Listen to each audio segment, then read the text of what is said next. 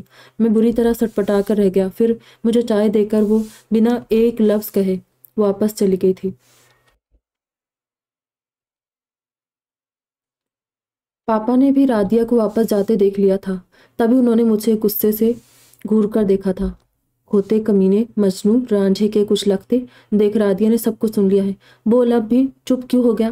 اگل دے سارا زہر جو اپنے دل میں جمع کیے بیٹھا ہے، مگر ایک بات یاد رکھنا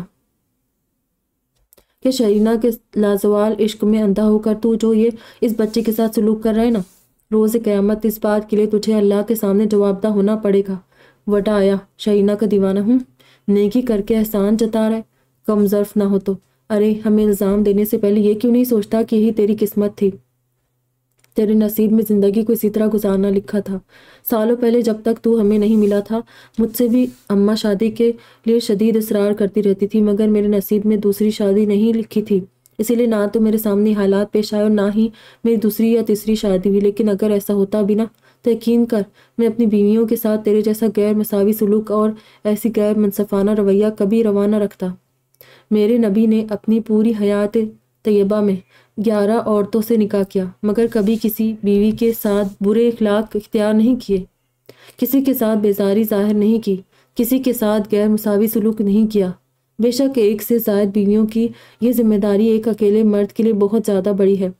تیری بھی مشکل میں اچھی طرح سمجھ رہا ہوں کہ تو شرینہ کے مقابلے باقی دو کو اپنے اتنے قریب نہیں سمجھتا۔ یہ انسانی جذبات ہے جو سب کے لیے ایک جیسے نہیں ہوتے، مگر شرینہ کے ساتھ لگاوٹ کو اپنے سلوک سے ظاہر کر کے دو بیویوں کو دل آزاری کرنا کہاں کی عقل مندی ہے؟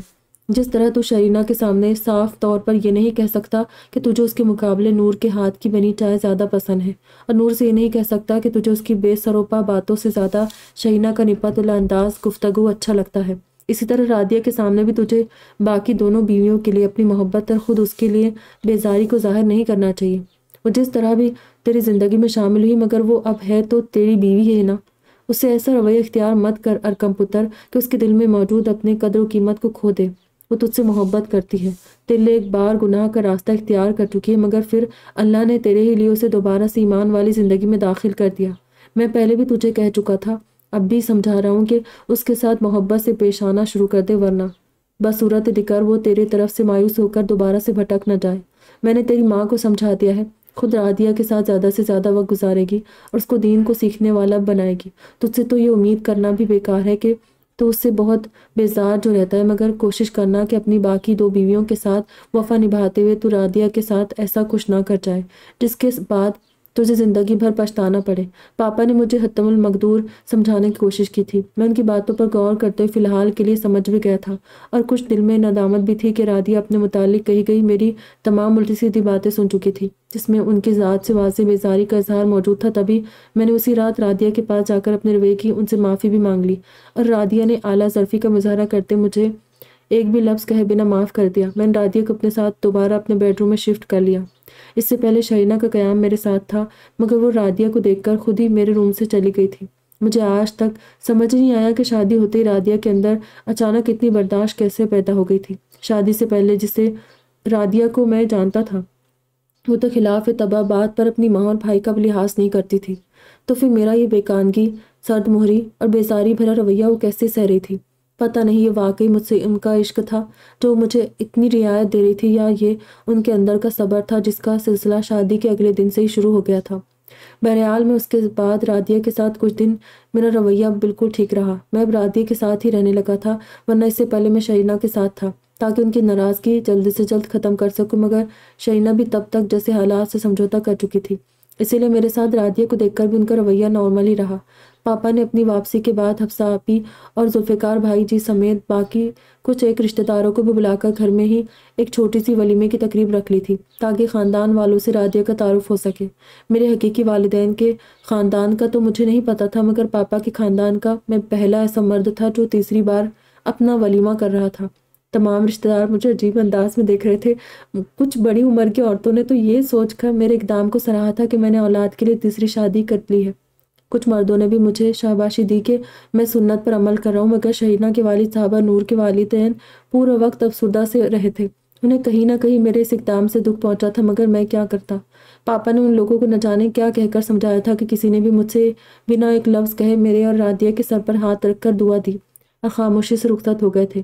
حفصہ آپی کو بھی میرا یہ اقدام پسند نہیں آیا تھا، مگر امی جان سے انہیں جب ساری بات معلوم ہوئی تو انہوں نے بھی مجھے گلے لگا کر سراہا۔ انہیں رادیہ بےحد پسند آئی تھی اور ذوالفقار بھائی جی نے تو شرینہ اور نور کی طرح رادیہ کو بھی اپنی حقیقی بہن مان لیا تھا۔ سب لوگ رخصت ہو چکے تھے اور میں نے جیسے شکر کی سانس لی تھی کہ مجھ سے سب کی نگاہیں برداشت نہیں ہو رہی تھی۔ دھیرے دھیرے سب معمول پر آنے لگا تھا اور پھر رادیہ کے ساتھ میری شادی کے 1 ماہ بعد ہی ہم دونوں کو ارتضیٰ کی آمد کی خوشخبری ملی۔ ارقم ملک بولتے اچانک رکے اور کھل کر مسکرائے تھے۔ ان کی مسکراتی نظریں خاموش بیٹھے ارتضیٰ کی جانب اٹھی تھی، جو کب سے ساکت سا اپنی جگہ پر بیٹھا تھا، مگر اپنے باپ کے ماضی میں اپنا ذکر آتی وہ اپنی جگہ پہلو بدل کر رہ گیا تھا۔ اس کے اندر اچانک بے چینی پھیل گئی تھی۔ وہ آج اپنے ماں باپ کی ذات سے جڑے اتنے سارے انکشافات سن چکا تھا کہ اب اپنی ذات کے متعلق باپ کی زبانی سننا اسے شدید بے چین و مضطرب کر گیا تھا۔ نہ جانے ارقم ملک اس کے لیے کون سا انکشاف کرنے والے تھے، مگر پھر باپ کی خوشی سے کھنکتی آواز سنتے ہی وہ چونک کر انہیں دیکھنے لگا۔ ارتضیٰ، میرا بیٹا، میری زندگی، میری پہلی اولاد جسے اللہ نے سالہ سال کے انتظار کے بعد مجھے عطا کیا تھا، اس کی آمد کی خبر نے ہم سب پر جیسے شادی مرگ طاری کر دی تھی۔ میں اور نور تو جیسے خوشی سے پاگل ہو گئے تھے۔ پاپا امی الگ سرشار تھے اور شرینہ، جنہوں نے اسے 1 مہینے کے دوران رادیہ سے بات کرنا تو دور انہیں دیکھنے کی کوشش تک نہ کی تھی، وہ بھی اتنا خوش تھی کہ اس خبر کے ملتے ہی وہ شکرانے کے نوافل ادا کرنے کھڑی ہو گئی تھی۔ البتہ رادیہ جو اب زیادہ تر امی جان کے ساتھ رہتی تھی وہ ہم سب کی خوشی میں خوش تو تھی، مگر ان کا ری ایکشن نارمل ہی تھا۔ نہ تو نور کی طرف پورے گھر میں خوشی سے چہکتی پھر رہی تھی اور نہ ہی شرینہ کی طرح بار بار خوشی سے چھلک پڑتی آنکھوں کو صاف کر رہی تھی، نہ ہی میری طرح ان کے لبوں سے مسکراہٹ جدا ہو رہی تھی۔ وہ بس خاموشی سے نرم نگاہوں کے ساتھ ہم سب کو دیکھ رہی تھی۔ ہم نے پیرس کال کر کے خالہ کو بھی یہ خوشخبری سنائی تھی اور خالہ نے مجھے ڈھیروں مبارکباد دینے کے ساتھ وعدہ کیا تھا کہ میرے بچے کی پیدائش پر ہمارے پاس ضرور آئے گی۔ دیکھا ارقم پتر، میں نہ کہتا تھا کہ اللہ تیرے لیے اس شادی میں خیر پیدا کر دے گا، بے شک اس کے ہر کام میں مصلحت چھپی ہوتی ہے۔ تو کل تک اپنی تیسری شادی کے لیے اللہ کے آگے کتنا شاکر رہتا تھا، مگر تیری تیسری بیوی سے اللہ تعالیٰ تجھے اولاد کی خوشی دینا چاہتا تھا، اسی لیے اب اس سونے رب کی نافرمانی مت کرنا۔ ہر انسان کو وہی کچھ عطا کیا جاتا ہے جو اس کی قسمت میں لکھا ہوتا ہے۔ تو اب خاص الخاص رادیہ کے ساتھ محبت سے پیش آنا، اس کی قدر کرنا پتر، اور کبھی اس کا دل مت دکھانا، یہ سوچ کر کہ اللہ نے اسے تیری نسل بڑھانے کا ذریعہ بنایا ہے۔ پاپا نے مجھ سے کہا تھا اور میں نے من پاپا کی بات پر عمل کرنے کی ٹھان لی تھی۔ میں نے رادیہ کا دھیان رکھنا شروع کر دیا۔ ان کا خیال ہر وقت میرے ذہن پر سوار رہنے لگا کہ خوشی اتنی بڑی تھی کہ مجھ سے سنبھالی نہیں سنبھل رہی تھی۔ میں نے سالوں سال اپنی ہر دعا میں اپنے لیے اولاد مانگی تھی، مگر نور یا شرینہ سے مجھے یہ خوشی نہیں مل سکی۔ اللہ نے مجھے خوشی رادیہ کے ذریعے عطا کی تھی، جن سے میں شدید بیزار تھا، مگر پھر جب ان سے میری گز جڑ گئی تو میں ان کے آگے پیچھے گھومنے لگا۔ میں ان کا نہ صرف شکر گزار ہو رہا تھا بلکہ اپنے پچھلے رویوں کے لیے بھی ان کے سامنے نادم و شرمسار تھا۔ اور جب میں نے ان کے سامنے نادم ہو کر اپنے رویے کی ان سے معافی مانگی تو انہوں نے مسکراتے مجھ سے جو کچھ کہا تھا، شاید موت تک میں ان کے وہ الفاظ نہیں بھول سکتا۔ انہوں نے مسکرا کر مجھ سے کہا، میرا دل آپ کے معاملے میں بے حد فیاض ہے ارقم، آپ مجھ سے روڈ ہوتے ہیں تو میں بھلے ہی کچھ دیر کو آپ سے خفا ہو جاؤں، مگر میرا دل آپ سے لمحہ بھر کے لیے بھی خفا نہیں ہو سکتا۔ مگر جس دن میرا دل آپ سے خفا ہو گیا اس دن رادیہ کا وجود بھی خاک ہو جائے گا۔ ان کے الفاظ سن کر میں جیسے فریز ہو گیا تھا۔ مجھ سے ان کی محبت، ان کا عشق بے حد سچا تھا، جس کا مجھے تب بھی ٹھیک طرح احساس نہیں ہوا تھا، ہاں مگر پھر بھی اتنا ضرور ہوا تھا، میرا دل ان کے الفاظ سن کر تیزی سے ٹوٹ کر ابھرا تھا۔ میں کتنی دیر کچھ بول ہی نہیں سکا۔ یہ کیفیت مجھے کبھی شرینہ یا نور کی زبانی اپنے لیے اظہار محبت سن کر کبھی نہیں ہوئی۔ رادیہ نے مجھے معاف کر دیا تھا، انہوں نے مجھ سے کچھ بھی نہیں کہا تھا، نہ کوئی سوال نہ جواب۔ وہ سنجیدہ تو پاکستان آتی ہو چکی تھی، کیونکہ یہاں میرے علاوہ شرینہ کا رویہ ان کے ساتھ بے حد تلخ و ترش رہا، مگر ہر گزرتے دن کے ساتھ وہ بے حد کم بولنے لگی تھی، زیادہ تر خاموش رہتی تھی۔ امی جان ایک مہربان ماں کی طرح ان کی دوبارہ سے تربیت کر رہی تھی۔ رادیہ زیادہ تر امی جان کے ساتھ رہتی تھی اور پابندی سے 5 گانا نماز ادا کرنے لگی، جس سے ظاہر ہونا شروع ہو گیا تھا کہ امی جان کی محنت رنگ لا رہی تھی۔ پہلے نور ہی ان کا دھیان رکھتی تھی، لیکن پھر رادیہ کی پریگنینسی کا سن کر شرینہ نے بھی ان کے ساتھ اپنے رویہ درست کر لیا تھا۔ یوں ہم سب کافی حد تک نارمل ہو گئے۔ پہلے والی موفٹ اور بے باک رادیہ شاید کہیں کھو گئی تھی۔ ان کی شخصیت میں گزرتے وقت کے ساتھ جیسے ایک ٹھہراؤ سا پیدا ہوتا جا رہا تھا۔ ایک وقت تھا جب ان کے فضول بولنے سے مجھے بے انتہا چڑ محسوس ہوتی تھی، مگر پھر گزرتے وقت کے ساتھ مجھے یہ چیز شدت سے محسوس ہونے لگی کہ رادیہ نے فضول بولنا تو دور کام کی باتوں پر بھی بولنا بے حد کم کر دیا تھا۔ پورا دن خاموشی سے اپنے کاموں میں مصروف رہ کر گزار دیتی تھی۔ ہم سوچتے تھے کہ ان کے اندر آنے والا بدلاؤ شاید ان کی حالت کی وجہ سے تھا، مگر ایسا نہیں تھا۔ وہ بدل رہی تھی، بہت تیزی سے بدل رہی تھی، اور اس بدلتے وقت کے ساتھ میری ان کی محبت گہری ہوتی جا رہی تھی، جس کا ادراک دیر سے ہی صحیح مگر مجھے بھی ہونا شروع ہو گیا تھا۔ وہ سارے وہی کام کرنے لگی تھی جو مجھے پسند تھے۔ وہ نور اور شرینہ سے اکثر میری پسند ناپسند پوچھتی رہتی تھی اور میری پسند کے سانچے میں ڈھلنے کی کوشش کرنے لگی تھی۔ مجھے سب کچھ نور سے پتہ چلتا رہتا تھا، تبھی ان کے لیے مجھے اپنے اندر کافی مثبت بدلاؤ پیدا ہوتے محسوس ہونے لگے تھے۔ میرے دل کی دنیا بدلنے لگی تھی۔ میں رادیہ سے ملاقات کے پہلے دن سے ان سے بیزار تھا، پھر وہ میری زندگی میں شامل ہوئی تو یہ بیزاری مزید بڑھ کر بدگمانی میں بدل گئی۔ میں نے انہیں اپنی توجہ بھی کچھ ہی دن بھیک کی طرح دی تھی۔ اس کے بعد ان سے دوبارہ دور ہونے کے بعد ایک بار پھر اگر میں ان کے قریب ہوا تھا تو صرف اپنی غرض کے لیے، اپنی اولاد کے لیے۔ میں نے ان کو وقت دینا شروع کر دیا تھا، ان کو مستقل اپنے روم میں شفٹ کروا لیا، مگر وہ اسے بھی بہت مان کر مطمئن رہنے لگی تھی، کیونکہ ان کا میرے لیے عشق غرض سے بالکل پاک تھا۔ اس کی سب سے بڑی دلیل یہی تھی کہ انہوں نے میرے جیسے شادی شدہ بلکہ دو بیویوں والے مرد کو حاصل کرنے کے لیے اتنی مشکلیں برداشت کی تھی۔ بعد میں میرا لا تعلقی بھرا بیزار کن رویہ اور شرینہ کا سرد مہر انداز بھی خندہ پیشانی سے برداشت کیا تھا۔ حالانکہ وہ چاہتی تو میری یہ غفلت و بیزاری دیکھتے ہوئے دل برداشتہ ہو کر واپس جا سکتی تھی اور اپنی زندگی کسی بہتر شخص کے ساتھ کھل کر آزادی کے ساتھ گزار سکتی تھی کہ وہ ایک آزاد ملک کی شہری تھی، اور یہ ان کے لیے بالکل آسان تھا، مگر انہوں نے ایسا نہیں کیا۔ وہ میرے گھر کے گھٹے ہوئے ماحول میں لگی بندی زندگی گزار کر خوش تھی، کیونکہ وہ مجھ سے دور ہونا نہیں چاہتی تھی۔ ارکم ملک نے بولتے ہوئے دوبارہ سے اپنے پاس بیٹھے ایک کام کو اشارے سے دوبارہ لیٹنے کے لیے کہا۔ اس کی طبیعت ٹھیک نہ ہونے کے باوجود وہ باپ کی بات سننے کو مسلسل بیٹھا ہوا تھا۔ ارکام باپ کے اشارے پر تکیے پر لیٹنے کے بجائے ان کی ٹانگ پر ہی سر رکھ کر لیٹ گیا۔ ارکم ملک مسکرا کر پیاس اس کے بالوں میں ہاتھ پھیرنے لگے تھے۔ وقت مزید کچھ آگے سرکا اور یہ ارتضیٰ کی پیدائش سے کچھ دن پہلے کی بات تھی، جب اچانک شرینہ کے والد یعنی میرے تایا جان کا انتقال ہو گیا۔ میں ان دنوں بے حد بزی تھا، اور ہاں، میں تم لوگوں کو یہ بتانا تو بھول ہی گیا کہ ارتضیٰ کے اس دنیا میں آنے کی خوشخبری ہی ہم سب کے لیے کتنی مبارک ثابت ہوئی تھی۔ جس دن ہمیں ارتضیٰ کی آمد کا پتہ چلا، اس کے اگلے دن ہی میری کنسٹرکشن کمپنی کو اکٹھے 5 پلازا بنانے کا آرڈر ایک ساتھ ملا تھا۔ اس سے کچھ دن پہلے ہی پاپا کے پبلشنگ ہاؤس میں ان دنوں کے 3-4 نامور لکھاریوں کی لکھی گئی بکس پبلش ہوئی تھی، جس کی ڈیمانڈ ملکی و غیر ملکی سطح پر اچانک اس قدر زیادہ تیزی سے بڑھی تھی کہ رات ہمارے پبلشنگ ہاؤس کو لاکھوں نہیں کروڑوں کا منافع ہوا۔ میں بے حد خوش تھا۔ پاپا الگ مسرور تھے کہ ان کا آنے والا پوتا یا پوتی بہت مبارک قدموں والا ہے۔ ارکم ملک نے خود کو خاموشی سے تکتے ارتضیٰ سے کہا۔ ارتضیٰ کے سفید اور گولڈن بال اس کے ماتھے پر بکھر رہے تھے، اور سفید رنگت دور سے چمک رہی تھی۔ اس نے اس وقت گہرے بلو کلر کا کرتا پہنا ہوا تھا، یہ رنگ اس کی تیز رنگت پر غضب ڈھا رہا تھا۔ ارکم ملک نے زیر لب ماشاء اللہ کہتے ہوئے ایک پل کو اپنی آنکھیں ارتضیٰ کی طرف سے پھیر کر دوبارہ سے بولنا شروع کیا۔ تم ہم سب کے لیے بہت مبارک قدم ہو ارتضیٰ، تمہاری پیدائش کی خبر ہی ہم سب کے لیے بہت خیر والی بنی تھی۔ پھر تمہارے پیدا ہونے کے بعد بھی اللہ نے مجھے مزید بے شمار مال اور اولاد دونوں سے نوازا۔ تم سال بھر کے تھے جب میں تمہاری ماں کے ساتھ حج کی سعادت حاصل کرنے گیا تھا۔ وہیں میں رادیہ کے ساتھ اپنے باپ کے ان رشتہ داروں سے ملا تھا جو بقول سلمان ماموں بے حد اچھے اور میرے باپ کے مخلصوں میں شمار ہوتے تھے۔ میرے باپ کے ماموں اور چچا کے بیٹوں کا خاندان تھا۔ میں باری باری سب کے یہاں گیا۔ عربی زبان کا مسئلہ رادیہ نے حل کر دیا تھا۔ میرے باپ کے خاندان میں جس نے مجھے دیکھا وہ شوق رہ گیا۔ انہیں یقین ہی نہیں آ رہا تھا کہ زیاد ابن الحشیمی کا بیٹا اب تک زندہ ہے۔ میں سوچ رہا تھا کہ وہ سب لوگ مجھے پتہ نہیں فراڈ یا کوئی بہروبیہ نہ سمجھو جو سالوں بعد اپنے باپ کا نام لے کر ان سے ملنے آیا تھا، مگر میری حیرت کی انتہا نہیں رہی جب مجھ سے کسی نے بھی کوئی سوال و جواب نہیں کیا، بلکہ میں جس سے بھی ملا سبھی نے مجھ سے مل کر بے حد خوشی کا اظہار کیا۔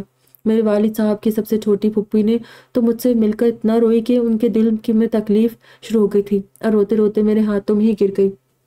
ان کو ہاسپٹل لے جایا گیا، مگر راستے میں ان کا انتقال ہو گیا۔ بعد میں ان کے بیٹے مجھے لے کر میرے باپ کے محل اور ان کی باقی اثاثے میں دکھانے لے گئے تھے، جس پر گورنمنٹ نے قبضہ کر لیا تھا۔ روج کو زوال ہو چکا تھا، ابن الہاشمی خاندان کا سورج ڈھل چکا تھا۔ میں اپنی پھپھی زاد بھائیوں کے ساتھ اپنے ماں باپ کی قبروں پر بھی گیا، جیتے جی ان سے ملنا نصیب نہیں ہوا تھا۔ کبھی ان کے لمس سے آشنائی نہیں ملی تھی، مگر ان کے مرنے کے بعد ان کی قبروں پر سر رکھ کر نہ جانے کیوں اتنا رونا آ رہا تھا۔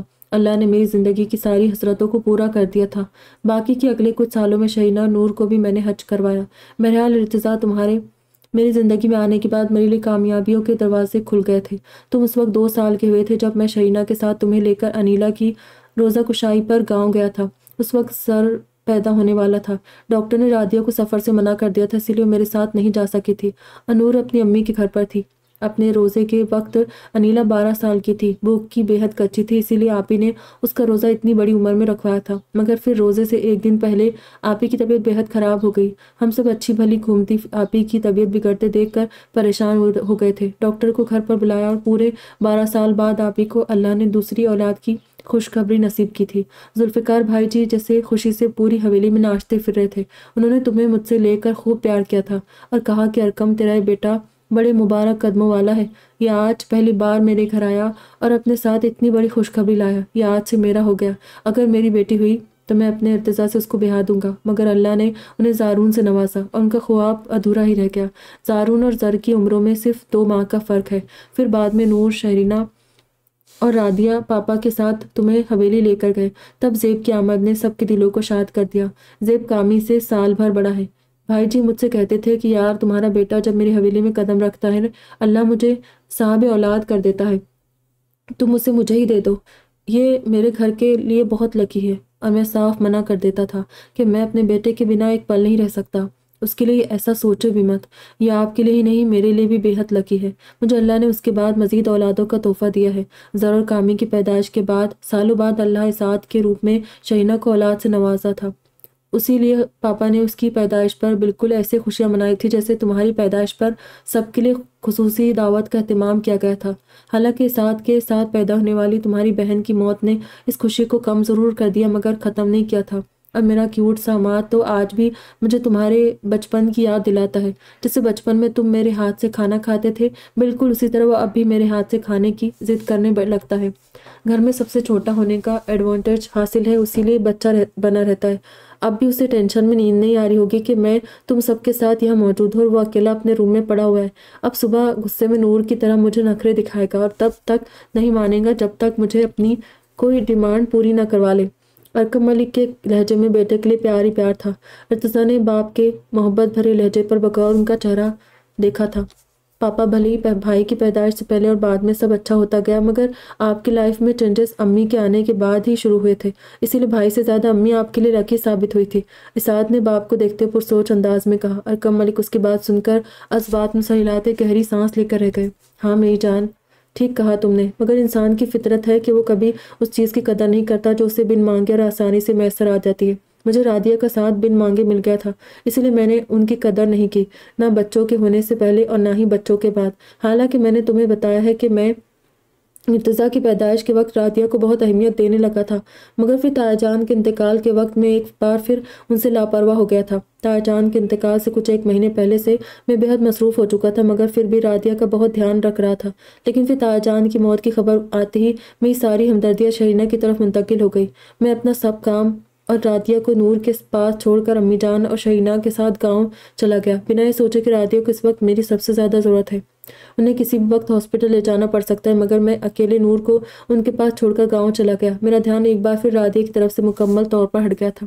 شہینہ ماں کو بہت پہلے کھو چکی تھی اور باپ کے جانے کے بعد ان کا میکا مکمل طور پر اجڑ گیا تھا، ایک بار پھر جیسے ٹوٹ گئی تھی۔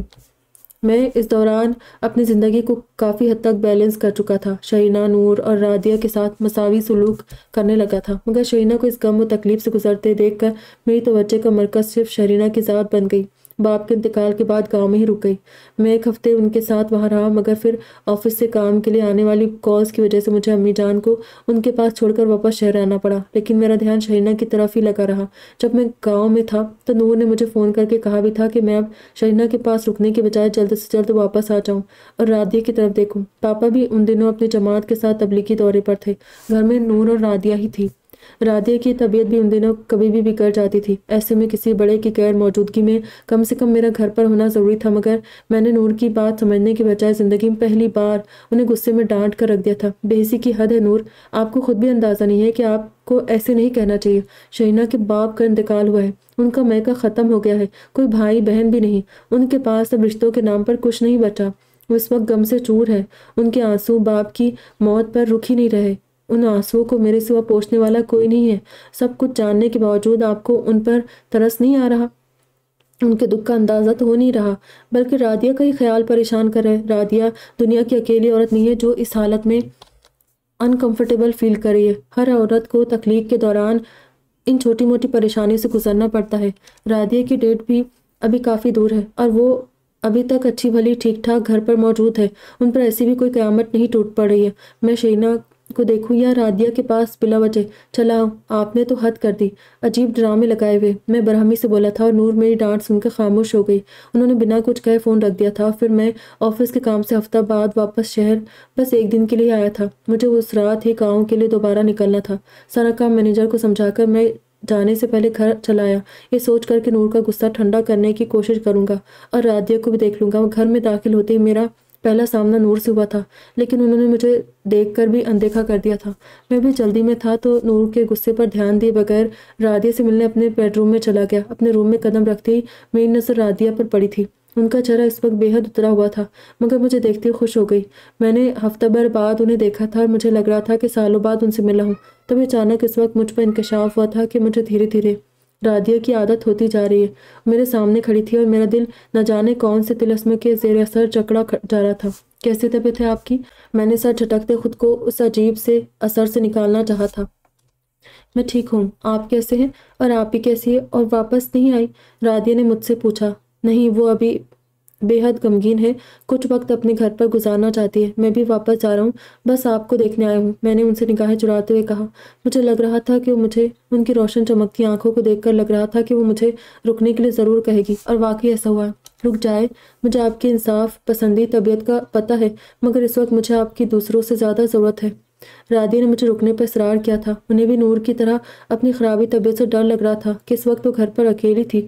اگر ذرا سی بھی طبیعت بگڑ جاتی تو کوئی تو ان کے پاس ہونا چاہیے تھا، مگر ان کی آنکھوں میں لکھی واضح التجا کو میں نے دیکھ کر بھی اندیکھا کر دیا تھا۔ ان کی خوبصورت جھیل جیسی گہری آنکھیں، جن کا ہلکا نیلگو اور سرمئی رنگ مجھے بے حد پسند تھا۔ ان آنکھوں کی خوبصورتی اور دلکشی مجھے ہر گزرتے ہوئے دن کے ساتھ اپنی طرف کھینچنے لگتی تھی۔ ان کی خوبصورت آنکھوں میں جب بھی میں دیکھتا تھا، مجھے اپنے دل کے اندر جو جذبہ اٹھتا ہوا محسوس ہوتا تھا، وہ محبت سے بھی کچھ اور اوپر کی چیز تھا۔ شاید مجھے ان آنکھوں سے عشق ہوتا جا رہا تھا، مگر اکثر ان آنکھوں کو فرصت سے پڑھنے کی مجھے فرصت ہی نہیں ملتی تھی۔ وہ آنکھیں مجھ سے جب بھی اپنے اندر چھپا کر کرب پڑھنے کی التجا کرتی تھی، میں پہلو بچا کر نکل جاتا تھا۔ میرے پاس وقت نہیں ہوتا تھا کہ میں غم جانا کے چکر میں الجھ کر غم روزگار کو بھول جاتا۔ ان دنوں تو خیر وقت کی واقعی قلت تھی، اور اس سے پہلے بھی اپنی بیزاری کے ہاتھوں مجبور ہو کر میں اکثر ہی ان آنکھوں میں چھپی عاصیت بھری سنجیدگی اور شکایتوں کو نظر انداز کر جاتا تھا۔ آپ کو یاد ہے رادیہ کو اس گھر میں آنے کے پہلے دن میں نے ایک بات واضح طور پر آپ کو سمجھا دی تھی کہ میرے لیے شرینہ صرف میری پہلی بیوی کا درجہ نہیں رکھتی، میری دوست، غمگسار، راستہ اور میری اولین ذمہ داری بھی ہے۔ دیکھا جائے تو یہ ان کا ظرف ہے کہ پہلی بیوی ہونے کے ناطے انہوں نے خندہ پیشانی سے نہ صرف آپ کو اور نور کو قبول کیا، بلکہ مجھے آپ دونوں کے ساتھ بانٹ بھی لیا ہے۔ ان کے اس احسان کے لیے میں زندگی بھر ان کا مقروض رہوں گا، اور اسی لیے آپ کے ساتھ میں نے نور سے بھی کہہ دیا ہے کہ میں اب شرینہ کو بالکل بھی کوئی تکلیف نہیں دے سکتا۔ اس وقت وہ پہلے سے بھی بے حد تکلیف میں ہے، غم سے چور ہے۔ تایا جان اس دنیا میں نہیں رہے اور باپ کی موت کا اثر انہوں نے کچھ زیادہ ہی لے لیا ہے۔ میرا شرینہ کے ساتھ رہنا ضروری ہے، جس طرح آپ کو میری ضرورت ہے وہ بھی میرا آپ ہی کی طرح انتظار کر رہی ہے۔ یہ بات آپ دوبارہ سے واضح طور پر سمجھ لیں اور اپنے دماغ میں بٹھا لیں کہ میں آپ کی وجہ سے شرینہ کی کوئی حق تلفی نہیں کروں گا۔ میں اپنا کام تک چھوڑ کر ان کے پاس جا رہا ہوں، میرے لیے کچھ دن ان کے لیے وقف ہے۔ آج بھی میں یہاں گھر پر صرف آپ کی حالت کی وجہ سے آیا تھا، ورنہ میں دن میں آفس سے ہی ان کے پاس چلا جاتا اور ان کے ساتھ ہی رہتا۔ پھر بھی آپ مجھے روک رہی ہے کہ آپ جانتی ہے نور نے کبھی آپ کی طرح مجھے اس قسم کی شکایت کا موقع نہیں دیا۔ اپنی التجا کے بعد میرا دو ٹوک صاف جواب سن کر خاموش ہو گئی۔ مان ٹوٹ جانے کے کرب سے ان کی آنکھیں بھر آئی تھی۔ میں نے پہلی بار ان کی آنکھوں میں آنسو دیکھے تھے، جنہیں دیکھ کر میں ششدر رہ گیا تھا۔ میں نے اس سے پہلے انہیں اس سے زیادہ مشکل حالات کا سامنا نہایت پراعتماد انداز میں اور مضبوطی سے کرتے دیکھا تھا۔ انہیں روتے ہوئے کبھی نہیں دیکھا تھا۔ تخلیق کے مراحل طے کرتے ہوئے اپنے بے ڈول ہوتے وجود کے ساتھ وہ سر جھکائے کھڑی اس وقت بے حد قابل رحم لگ رہی تھی۔ معافی چاہتی ہوں، آگے سے آپ کو شکایت کا موقع نہیں دوں گی۔ میری ناراضگی بھرے انداز میں دیے جانے والے جواب کو سن کر وہ سر جھکائے اپنے آنسو صاف کرتے بس اتنا ہی بولی تھی۔ ان کی لرزتی آواز سن کر میں جیسے ہوش میں آیا۔ آپ جائے، یہاں میں رادیہ کے پاس موجود ہوں۔ جب آپ کی اولاد اس دنیا میں آئے گی آپ کو اطلاع دے دی جائے گی۔ اپنے روم کے دروازے پر نور کی سپاٹ آواز سن کر میں پلٹتے انہیں دیکھنے لگا اور پھر ان کی گسیلی نظریں اپنے چہرے پر جمی دیکھ کر میں بنا رادیہ کی طرف دیکھے یا ان کی ان کہی التجاؤں پر کان دھرے فوراً گاؤں کے لیے نکل گیا تھا۔ حالانکہ راستے بھر مجھے رادیہ کے آنسو پریشان کرتے رہے۔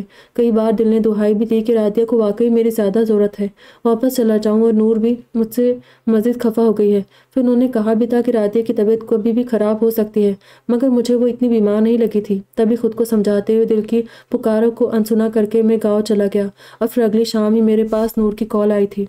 آج تو امید کرتی ہوں کہ ہمارا ایپیسوڈ بڑا ہوگا، کیونکہ میں نے 2 پارٹس ایک ساتھ ریڈ کیوں، اور آج کا ایپیسوڈ بہت انٹرسٹنگ ہے اور سیڈ بھی ہے، اور آج ہمیں بہت کچھ سیکھنے بھی ملا ہے۔ کیسا لگا آپ لوگوں کو؟ اپنی رائے کا اظہار تفصیل سے بتائیے گا، اور ہاں، زیادہ سے زیادہ کمنٹس کیجیے۔ جو لوگ دیکھ رہے ہیں، جن لوگوں کو پسند آ رہا ہے، وہ لوگ اپنی رائے کا اظہار ضرور کیجیے۔ لائک کے ساتھ ساتھ آپ لوگ اپنے کمنٹس بھی دیجیے۔ مجھے پتہ چلنا چاہیے کہ کون کون لوگ اس ناول میں انٹرسٹڈ ہے، تاکہ میری حوصلہ افزائی ہو اور میں اسی طرح آپ لوگوں کو لانگ کم از کم 1 گھنٹے کا پارٹ تو دے ہی سکوں۔ کوشش کروں گی، کیونکہ آپ لوگ جانتے ہیں کہ رمضان آ رہے، اس وجہ سے 1 گھنٹے کا میں کوشش کروں گی رمضان میں بھی آپ لوگوں کو 1 گھنٹے کا پارٹ دے سکوں۔ نہیں 1 گھنٹے کا تو کم از کم 1 قسط تو ضرور دوں گی۔ چلیے، دعا میں یاد رکھیے گا، اپنا ڈھیر سارا خیال رکھیے گا، پھر ملیں گے۔ خدا حافظ۔